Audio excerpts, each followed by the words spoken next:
Hello and welcome to Inspiring Teachers. I'm Danny Hauger. Tavis Beam is at home. This is a show about adding to your teacher toolkit with over 100 past episodes interviewing teachers who are well-wishing and share their toolkit with you. Today is about having big discussions in the classroom and being open to it, and also how to deal with interruptions that you didn't expect. The cat literally jumps in front of the camera on cue. I let her in today, which is usually a no-no here in the studio because she just is very distracting and wants all the attention. And sometimes we have students who break from our lesson plans because they want or need attention or are calling out for something that needs to be spoken of. And today I thought that would be a good connection. Of course, our students are not like animals, they're not like cats, but they can certainly take us in different directions other than that we've planned. And that doesn't have to be a bad thing. Now she's hopped up in my lap here. I'll hold her for as long as she wants to be held. That's a perfect metaphor, and I'm going to get back to it in just a second. Just want to thank my friends at AmpedUpLearning.com. They've been supporting our show for a while now, and they're owned by two teachers. They have teacher resources and lessons and projects for your classroom. They're all reasonably priced, and you support teachers when you shop there. Plus, it's owned by teachers, so all the better. Their social media giveaways at AmpedUpLearning are pretty fantastic, too, from free lessons and resources to giveaway items. It's a company I'm really proud that has been a supporter of our show for a while. So go to AmpedUpLearning.com, check out their math, English, reading, science, resources. Everything from in the classroom to distance learning materials are there, including a lot of my Hauger history assignments and projects and journals that I've created. So use promo code HaugerHistory10 at AmpedUpLearning.com and go grab yourself something new. Okay, so it's April, late April, and news events have swirled around. If you teach anything from lower elementary up, I'm sure you've heard questions or comments or wondered if you should discuss current events. My idea is you should always have a few minutes flexible on hand to talk about what's going on in the world. And you can always relate it to something you're teaching, just about always. So when students bring up questions, I'm fortunate to be a history teacher. Some colleagues say that I am unlucky at this time to be a history teacher. I think that's the exact opposite.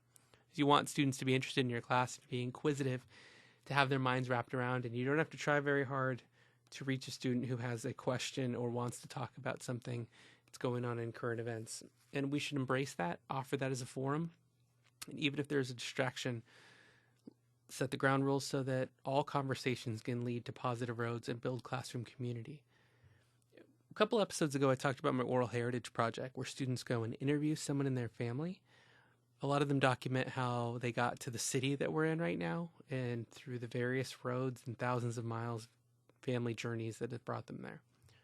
When we do that assignment, everyone is so amazed by the stories of our ancestors and family members that it brings us closer together because we understand each other more, the sacrifices that our family members have gone through, the difficulties and challenges that they have faced. And once you have a community like that, which I would say is a prerequisite maybe to today's lesson and episode, you can accomplish anything. So I want to make sure that the same way that students felt comfortable sharing in that environment where they're pulling personal materials and quotes and photos from their past, knowing that they're going to be well received, respected, and listened to, is the same foundation you want to have for talking about current events. You don't just throw it in as like you're walking into a chef's kitchen with all the tools but have no idea how to prepare the meal.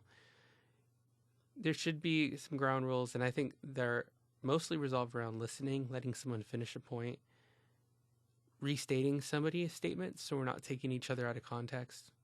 Jeremy said that he feels this way about XYZ because XYZ, and I agree or disagree because 1, 2, 3. That way we're all having the same conversation. We're not skewing each other's words, and that's going to let people feel safe and honest about participating. It's also great not to force anybody to participate on really big issues. So we've had some important court cases in the last few weeks. We've had violence in the news, domestic and international. And these things can be really tough. They can also be triggering. We might overuse that word sometimes and maybe underappreciate what it means. So give me a quick disclaimer of how long the conversation you want it to go, how much time you have to devote, and then say if this is something you want to do more, we can devote more time to it in the future. I think all those things can be helpful. I also think it's great to take on some news sources, try to pull from a variety of sources every time you do this so they don't see the same sources all the time, and reading factual summaries so that we're not having a theoretical discussion, grasping at straws and crayons out of the box without properly notating what's happened, and then having a discussion about how we feel about what's happened. But getting the facts down first for grounds for conversation and agreement, I think, is important. As a teacher, I feel like as much as I can, I stay out of conversations, but I just facilitate them. When a conversation's going 100% one way, sometimes I try to offer a counterpoint or what others might be thinking or might have said or have been saying.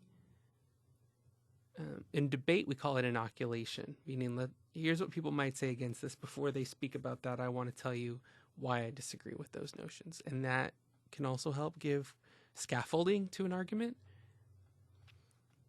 There's also a good point about understanding each other, and even when we disagree, giving each other that right.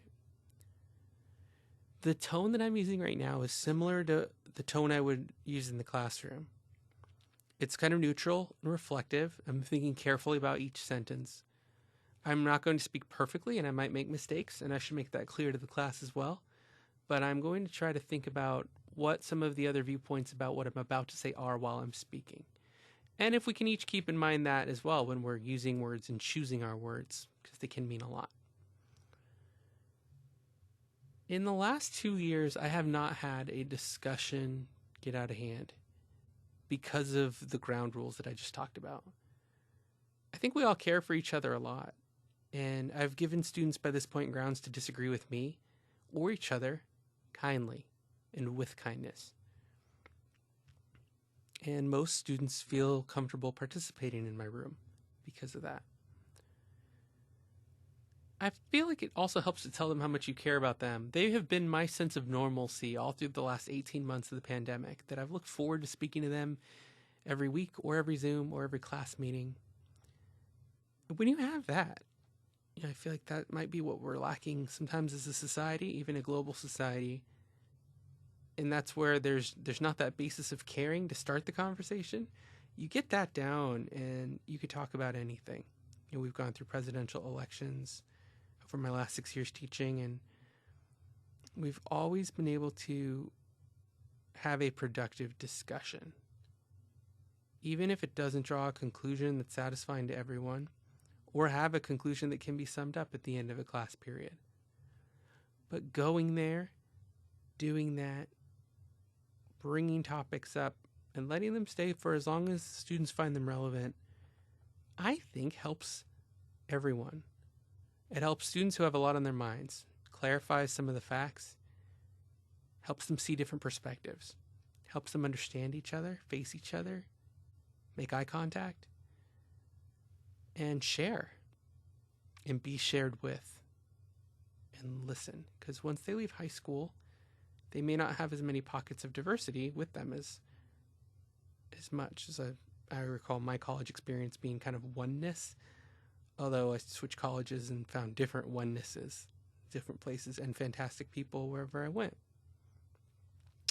Because I tried to understand them, who they were coming from. And I've been really grateful that I've been teaching for the past few years. I like when we leave the classroom with a nodding of understanding, leaving with more than we came, and even after 2 or 3 times talking about the conversation in a day for a few minutes, by the 3rd class, still hearing things we hadn't heard before and introducing those next topics to the next 3 classes the following day. I want to be hopeful that the next generation is the light, a brighter light, a better tomorrow.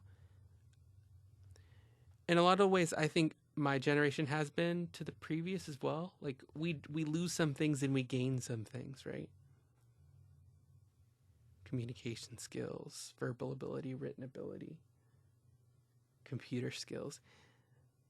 But there's a more open tone of acceptance and caring than I think there was when I was in high school and now I'm a high school teacher. And I think we as teachers can help model what that means, what that looks like, and what it can continue to look like.